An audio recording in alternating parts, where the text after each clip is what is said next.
Okay, time for a new video, and whether you are somebody new to my channel or you are returning to my channel to watch this video, it is greatly appreciated.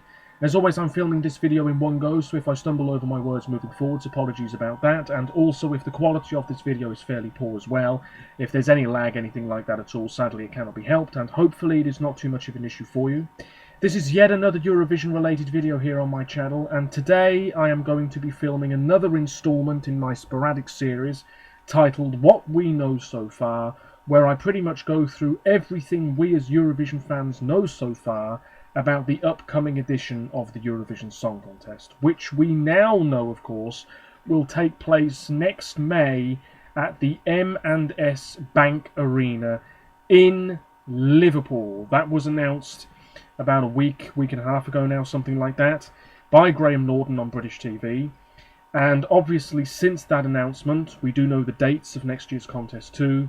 A lot of people have been scrambling to get accommodation for the event next spring, and it's been a really difficult experience for lots of those fans. I'll be talking a little bit more about that in just a moment. First things first, the reason I haven't filmed a video in a little while is A, because there wasn't really much point making another video about Liverpool being the host city, because I've sort of covered everything I need to with that.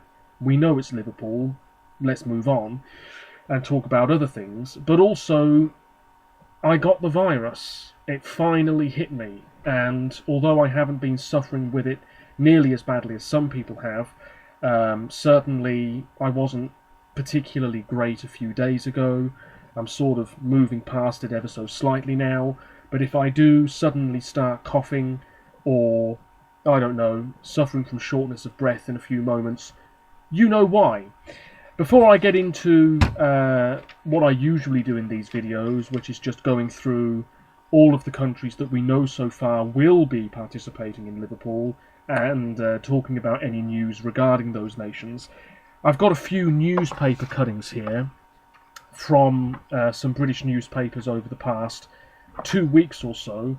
I feel as though this one I clearly didn't talk about because it was published in a newspaper after Liverpool was announced as the host city, but I'm sure most of this I've covered a little bit in previous videos anyway, just with regards to details about Liverpool as a place. I'll look at that one in a second. This one here though, written by Richard Moriarty, picture of Graham Norton there. All it says here is £5,000 a night hotel bills for Euro Sing final. That's the headline. It says here, fans of Eurovision face having to fork out £5,000 a night for accommodation during the annual song contest next May. Do let me know if you are one such Eurovision fan who has been trying to get a place to stay for next year's competition, and you are flabbergasted by the sheer expense of a hotel room. It's disgraceful. It's disgraceful. Prior to Liverpool being announced as the host city, hotel rooms were, I suppose, a fairly reasonable price. Nothing out of the ordinary. You know, maybe a couple of £100 a night. I don't really know. I wasn't looking. But since Liverpool was announced as the host city, outrageous. I mean, finding a hotel room in the first place, very difficult. And then when you do find one that you think is your cup of tea, you are looking at anywhere between £2,000 and £10,000 a night. I'm not even kidding. Absolutely disgraceful. Many hotels in the city are already sold out, and some Airbnb bookings have been cancelled as hosts attempt to cash in. For example, the Eleanor Rigby Apartments, see what they did there, in the city has a hotel room available on May the 13th, the night of the final, for £5,580. Phenomenal. Phenomenal. The same room costs around £380, which is still a little bit pricey if you ask me, for a Saturday night in November. A 4-bedroom house with a hot tub is available on Airbnb on the same night for £5,000, with an £847 service fee on top. Are you having a laugh? Just terrible. The mayor of Liverpool, whose name I can't quite remember, has come out and said something about the extortion of prices. And Liverpool as a city and the whole team involved with Eurovision up there are looking at other ways of accommodating the huge influx of tourists next spring. I think they're going to have some sort of accommodation on boats or ships, and also some sort of camping site. Who knows what they've got lined up? But with the extortionate fees, it doesn't put Liverpool in a particularly great light, if you see what I mean. It really doesn't. But there we are. Any excuse to put prices up, this country will do it. This article here from Tom Ball, what does it say here? The event next May will be staged at the 11,000 capacity dockside M&S Bank Arena, which is near the city centre's hotels and rail links. A Eurovision village will be built in the area to cater for the thousands of extra visitors expected. A Eurovision village would be built in any host city anyway. Blah blah blah.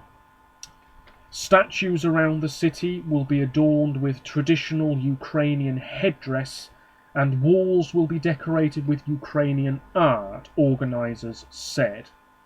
Liverpool's bid may have been helped by its connection to Odessa in southern Ukraine.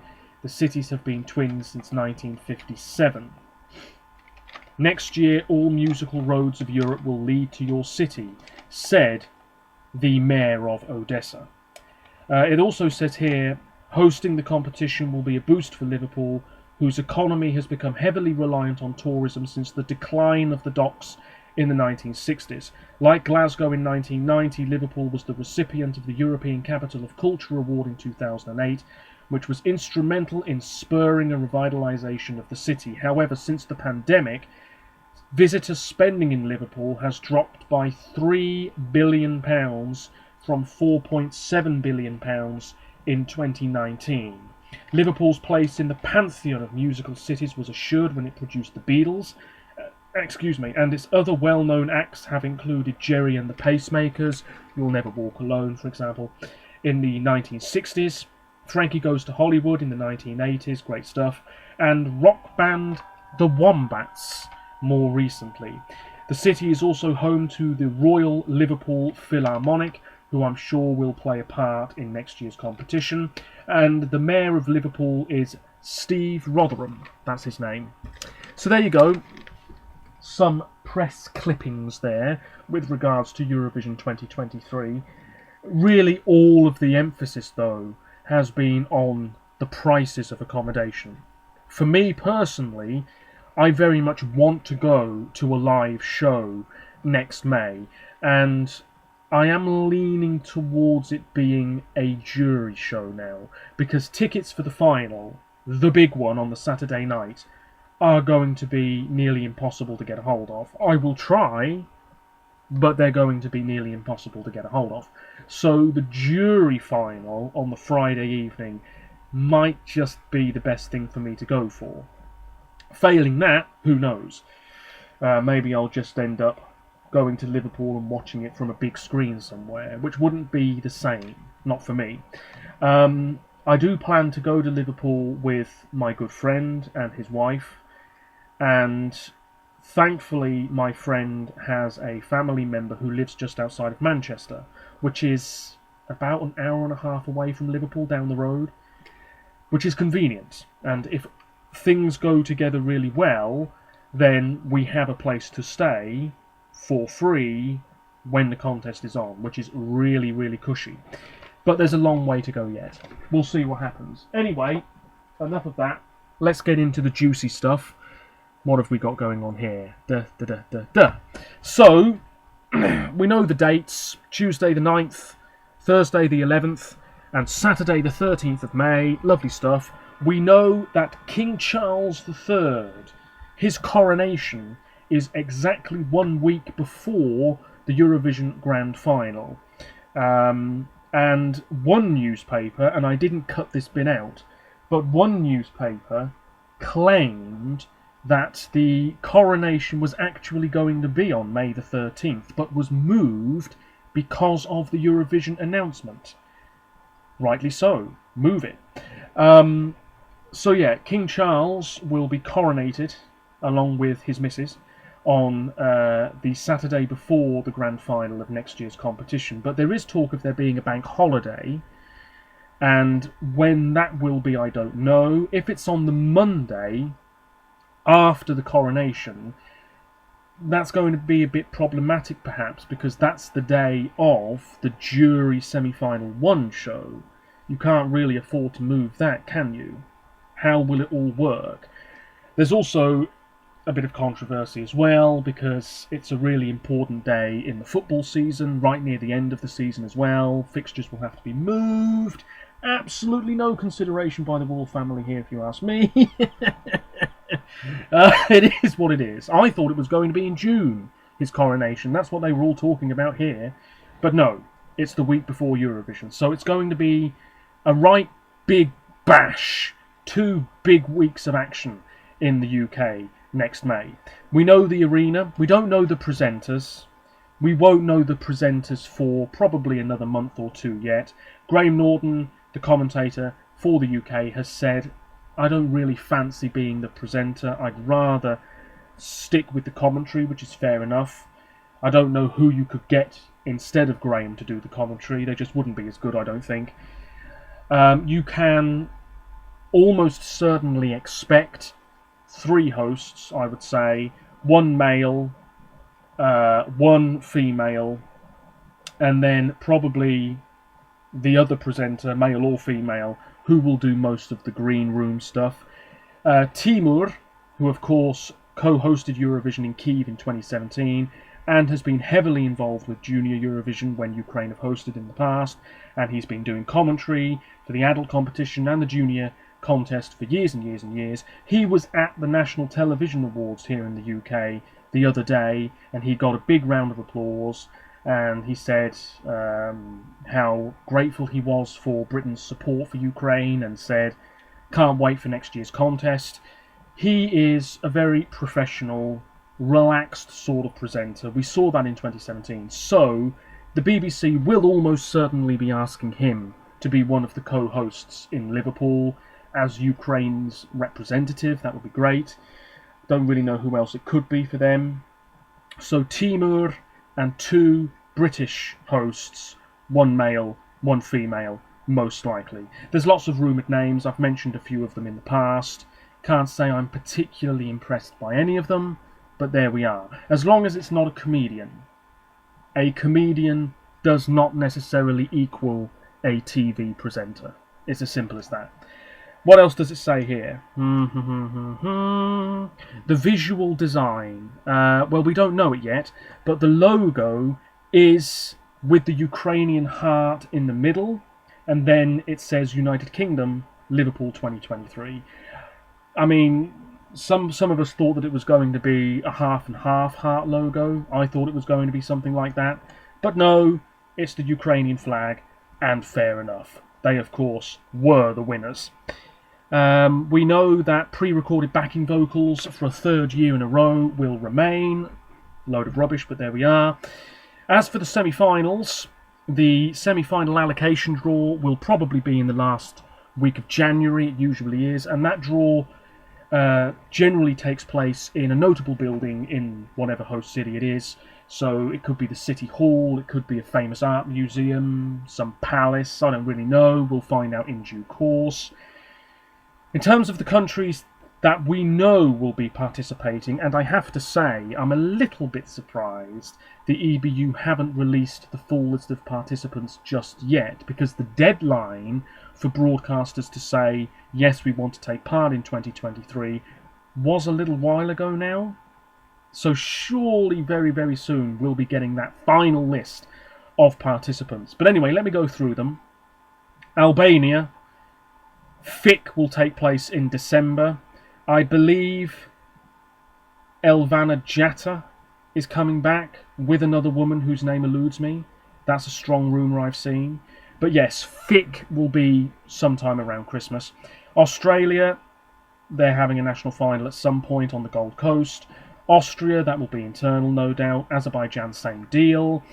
A few Eurovision fans are very disappointed Azerbaijan are taking part because of their tension with Armenia and what have you. I don't really know too much about it, so I'm not going to sit here and comment too much on it at all. But yes, some Eurovision fans aren't especially happy that Azerbaijan are taking part. Belgium, they are having a national final, and this national final is taking place in February of next year. And I'm just going to take a look at this article.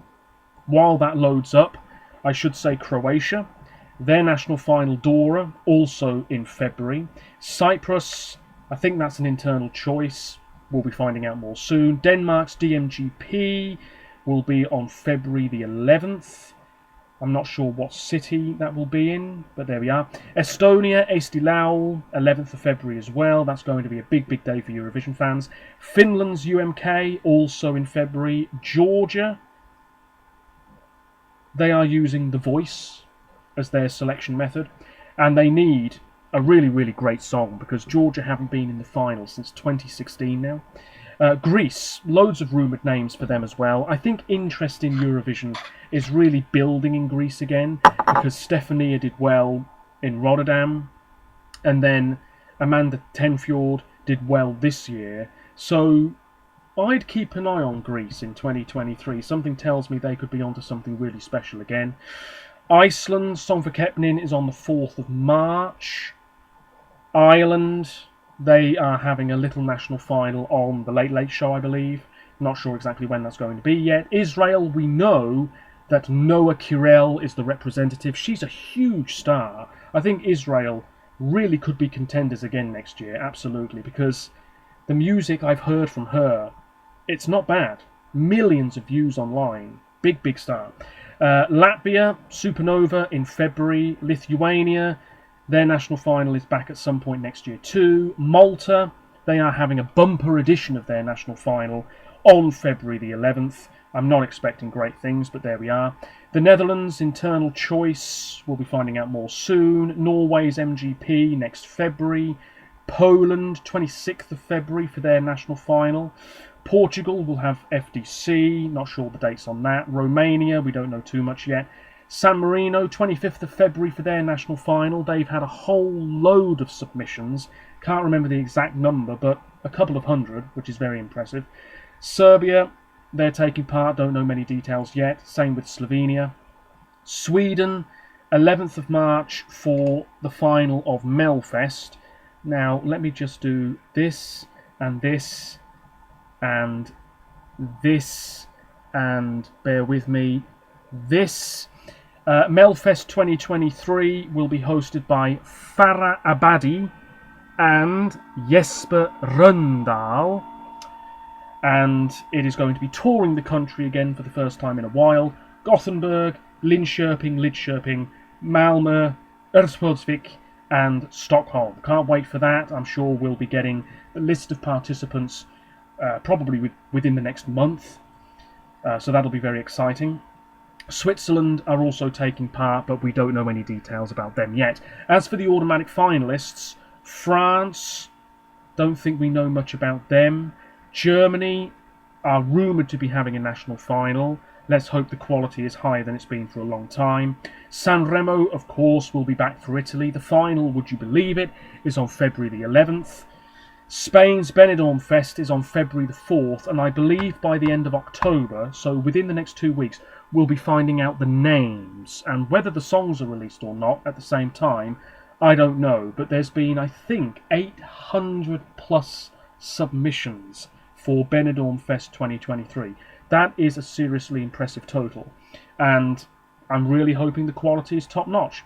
Ukraine's national final is on December the 17th. It is taking place, I believe, in their metro. Something like that. Remarkable. You just know Ukraine are going to have something very special again. It doesn't surprise me anymore, it really doesn't, that Ukraine do reasonably well every year, because they're doing what so many other countries don't do, and that is having a very unique batch of songs in their national final. Something a little bit different every year. And I mean, we're not going to get another Kalush Orchestra Stefania for 2023. We could get something wildly different, and yet it's going to resonate and connect with so many Eurovision fans. Ukraine just know what they're doing. They will be trying to win again, let me tell you.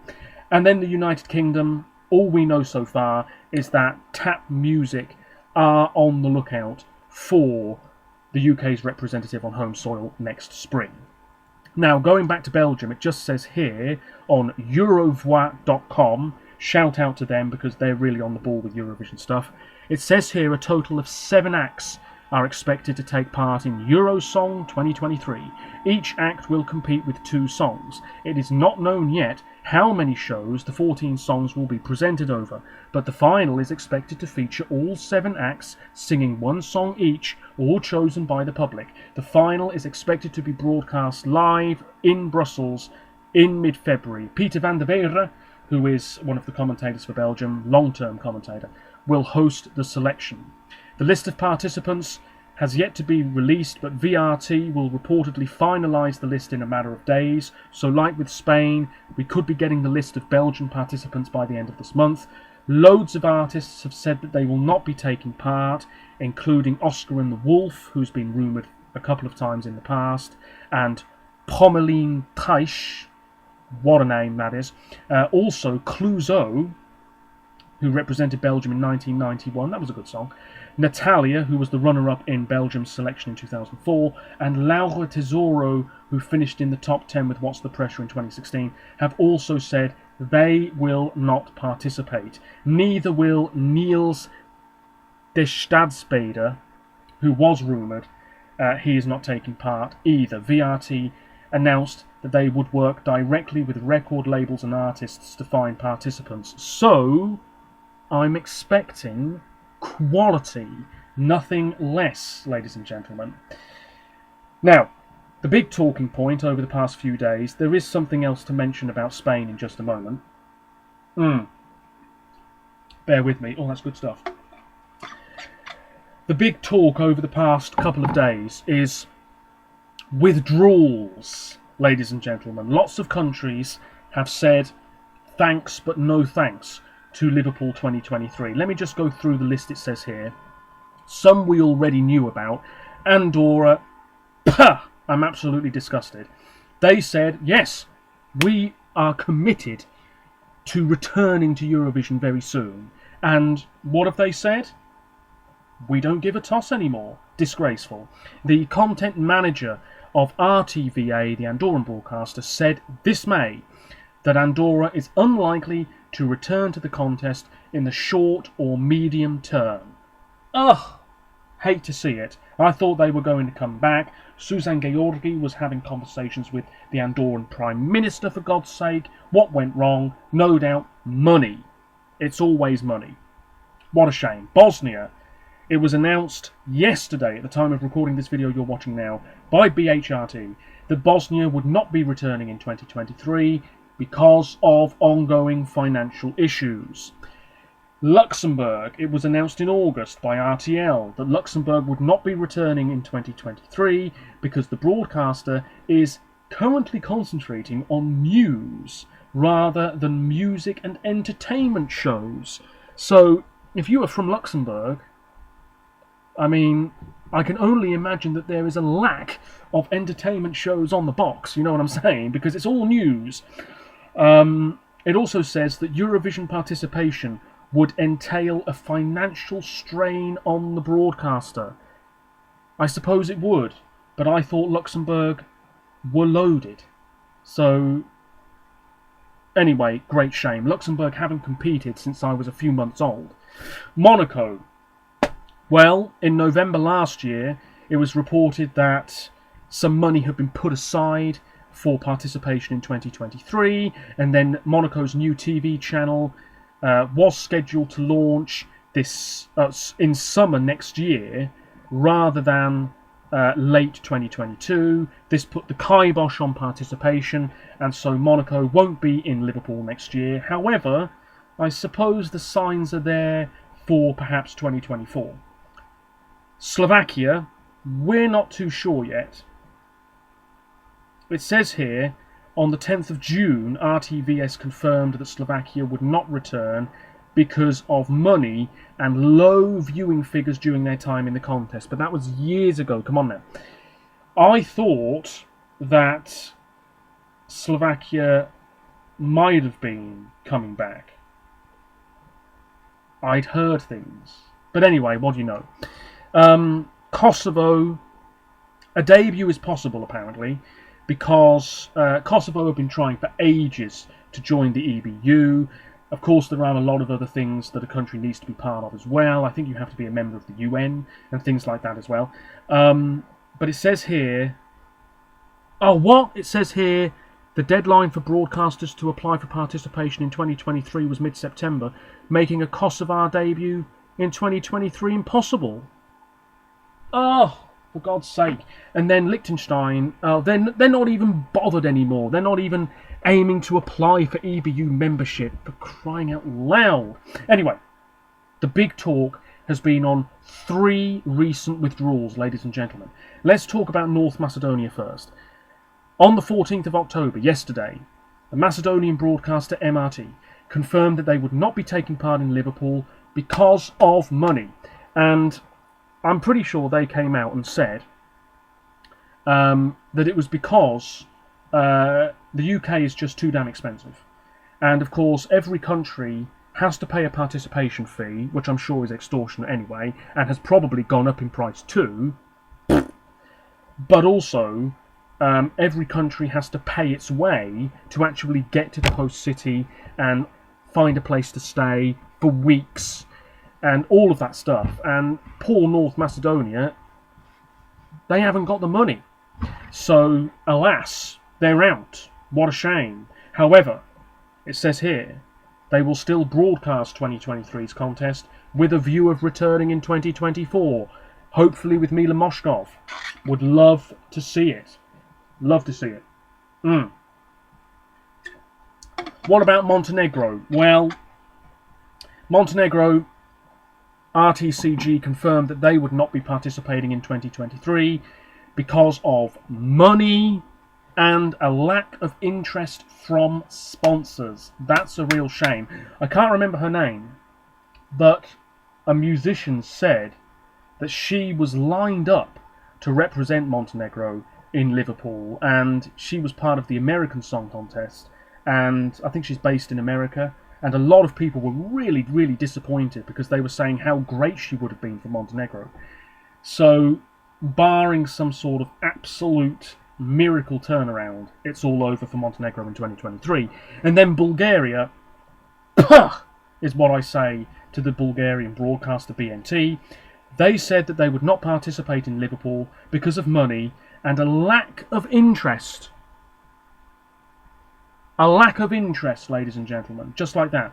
While also stating Bulgaria is unlikely to return to the contest in the near future. Well, goodbye to you then. I just can't believe this, ladies and gentlemen. Bulgaria, it was only a few years ago, people were saying they're getting ready for their first win. And admittedly, that soon went out the window because results, they were good, but they weren't brilliant, and they seemed to get a little bit worse every year. Victoria didn't do well in the public vote, and then this year we had Intelligent Music Project, and that just seemed like a massive step back. It seemed as though the broadcaster weren't really bothered about Eurovision whatsoever, couldn't really give a toss about the result. And obviously Bulgaria didn't qualify, didn't do very well at all, and so they've said, well, forget it then. What's the point of even bothering? Really, really disappointing. Is this lack of interest from the broadcaster or from Bulgarian people in general? Because I think it's more the broadcaster. I wouldn't be surprised if in a few days Polly Genova pipes up and says, actually, I'm not happy about this. I'm going to try and get Bulgaria back. Really, really disappointing. Part of me feels as though it's Turkey 2.0. Turkey last participated a decade ago. And I was convinced at the time, when Turkey announced their withdrawal, that it was because the broadcaster was really miffed that Can Bonomo did not do well in the jury vote in Baku. He did really well with the public and really badly with the jurors. And I know that Turkey didn't do well in 2011, they didn't qualify. Came back a year later, Chan Bonomo was there, and like I said, did well with the public, not very well with the juries. And I feel as though the Turkish broadcaster thought, that's it, the juries can't stand us, forget it, we're not taking part again. I think they were just so annoyed, they said, screw you, we're not coming back. And they haven't been back since. And part of me feels as though Bulgaria have withdrawn maybe a tiny bit because of reasons like that as well. Because this year they didn't do very well, and they think, well, nobody loves us anymore, forget it. Really, really disappointing. I mean, you've got other countries as well, like Hungary. When are they going to come back? I mean, certainly not with their government in charge, because, you know, Eurovision's a bit too gay. Ridiculous. I don't know what's going on, but 3 countries withdrawing within the past 24 hours or so is thoroughly, thoroughly disappointing. The EBU need to be having more conversations with these broadcasters, convincing them to take part. The more, the merrier, ladies and gentlemen. I keep saying this, it's so true. I want as many countries as possible to take part. And if the EBU have spiked up that participation fee, shame on them. And also, you know, it looks bad on Liverpool, it really does, because of how extortionate the prices are there at the moment. So disappointing. There's talk about the Czech Republic withdrawing. My God, if that happens, fists will fly, I'm telling you now. You will see me rage if that happens. Anyway, enough talk about that. Kazakhstan, I haven't even mentioned them. There's a place for Kazakhstan to participate next year. TV producer Shan Mukhanov said this month that the Kazakh broadcaster was in discussions with the EBU about potentially being invited to debut in 2023, stating that there is every chance for Kazakhstan to enter the adult Eurovision next year, and that the country's participation in junior Eurovision this winter would have a significant impact on its chances of debuting. So in other words, if Kazakhstan do well in junior Eurovision this year, they will be allowed to take part. If Kazakhstan have a crap result, forget it. But something tells me we will know well in advance of Junior Eurovision this year if Kazakhstan are taking part next spring or not. Let them take part, I say. Yes, they're not in Europe, but who cares? Let's have Kazakhstan involved. I think it would please a lot of people. It's fine by me. That's all I've got to say, ladies and gentlemen. On that, I will finish this rambling video off by talking a little bit more about Spain, because I saw this on Twitter very recently, and it's a thread of artists that have confirmed that they have submitted a song to Benidorm Fest 2023. This Twitter thread is from a guy called Luca, NAJKRAJSISTROMY. That's their Twitter handle. I'll be very brief here. I need to do some research on these musicians, but apparently Tatiana Delalvez is one such musician, urban flamenco. Kingdom, a band made up of 2 guys and a woman. Synth pop, electro pop. We've got a woman here who mixes Galician and English. Ciderland, a unique mix of international sound and Catalan language. Megara, who are a rock group who look quite threatening, and the lead singer is a woman with half black and half pink hair. One of their songs is called Hocus Pocus, apparently. Angel Ruiz, who is from Murcia and started out as a backing piano player for one of the most famous singers in the 2000s Spanish scene. Rafa Blas, who was part of 2 heavy metal bands. Raki Ripper, who is from Granada. Great stuff. Love that. Also sort of got pink hair. Theltian, who are a Celtic hard rock band. Would love that. Fusa Nocta, who is a trap and urban Latin musician who started out writing poetry. Love it. Listiva, electropop hyperpop. Paula Vasquez only started releasing songs last year while singing in the streets of Madrid. We've got another guy here from Galicia, Marina Galan, who is from Andalusia. She's also written songs. No, she hasn't written songs, but she's working with a fairly well-known producer, I guess. Trovadorum, that's another Celtic folk rock group. fantastic. Fran Triguero, he composed the anthem of his city's football team. Iris Penche, urban Latin stuff from Bilbao, graduated in chemistry. We've got a musician here from Barcelona, one of the biggest names of the 90s and 2000s electronic dance scene. Girls Gang, a group made up of 4 women, would you believe it? One of their songs is called Bad Guy. And Lorena L, who studied at the London Theatre School, and she's a Latin pop and urban pop musician. So there you go. Maybe you're familiar with some of these names. Certainly if you're Spanish, let me know. That is it, ladies and gentlemen. I need to rest my voice and just relax now, but let me know your thoughts on anything Eurovision 2023 related. As always, links in the description to my other social media pages. Check them out if you so wish, and I'll be back fairly soon with more Eurovision related content. Before you know it, I'll be sitting here reacting to actual Eurovision 2023 contenders. We might even get the Albanian songs released before the end of the month. Until then, take care of yourselves, stay safe, and I'll be back soon. Bye for now.